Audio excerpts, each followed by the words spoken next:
Hello and welcome to Financially Forward TV, the place where we use faith and finances to move you forward. My name is Leah Woodley and I'm your personal financial strategist. If you were on my website a couple weeks ago, I posted a blog about love and money. Money Magazine recently did a report about how married couples basically argue and fight over money, and there were various reasons that caused these arguments. And in my report a couple weeks ago, in my blog post a couple weeks ago, I talked about two of those areas. You have to go to my blog to check those out. And today I just want to talk about two more areas that cause married couples to argue.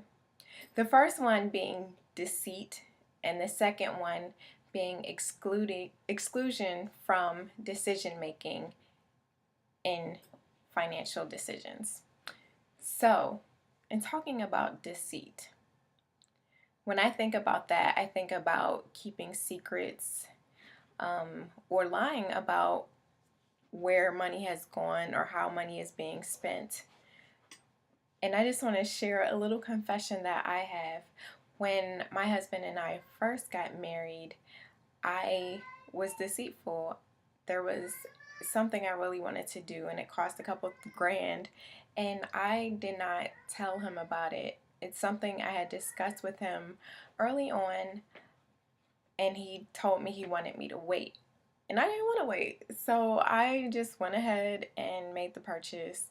And it did cause friction, and it really hurt my husband when I eventually told him that I had made that purchase.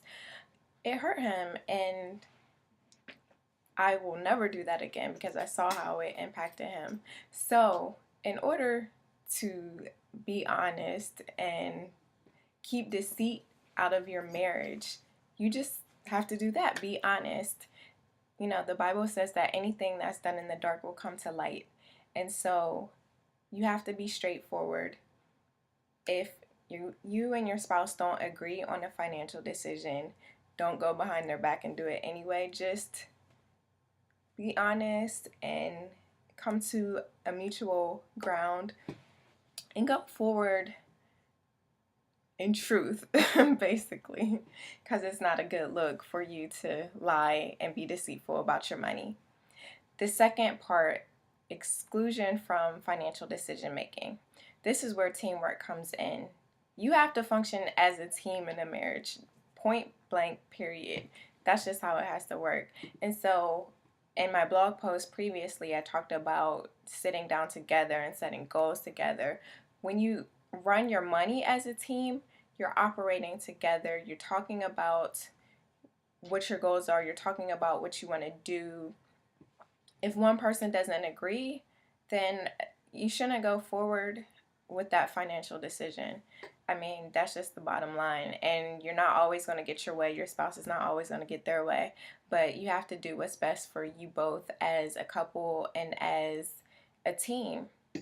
So, one spouse should never be excluded from financial decisions. I mean, I think a good thing that you can do is just to set a limit. So, say for example, your spouse wants to spend $100 on something. Maybe that's okay with you without them having to get your input and get your okay.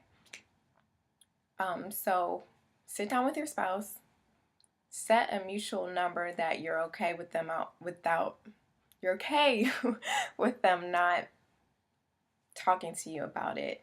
And just know that anything above that number needs to be discussed and needs to be agreed upon. Well, I hope this was beneficial to you. I hope this helps. And let's just go forward without arguments around money.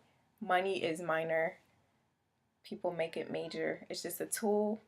And so it should never cause marriages to break up. And unfortunately, it does. But that's not going to be your marriage.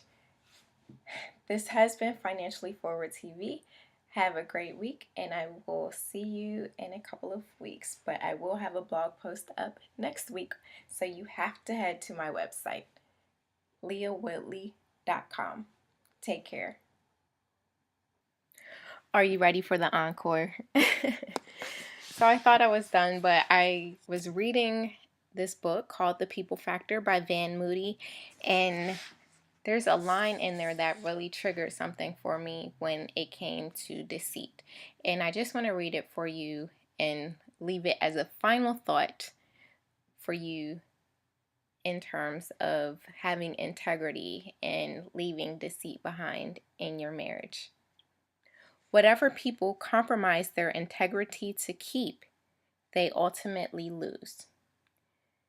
So when it comes to your money and when it comes to your love, don't compromise your integrity by being deceitful. Be straightforward, because you don't want to end up losing your marriage. I'm really done now. So have a great week and check out my blog next week.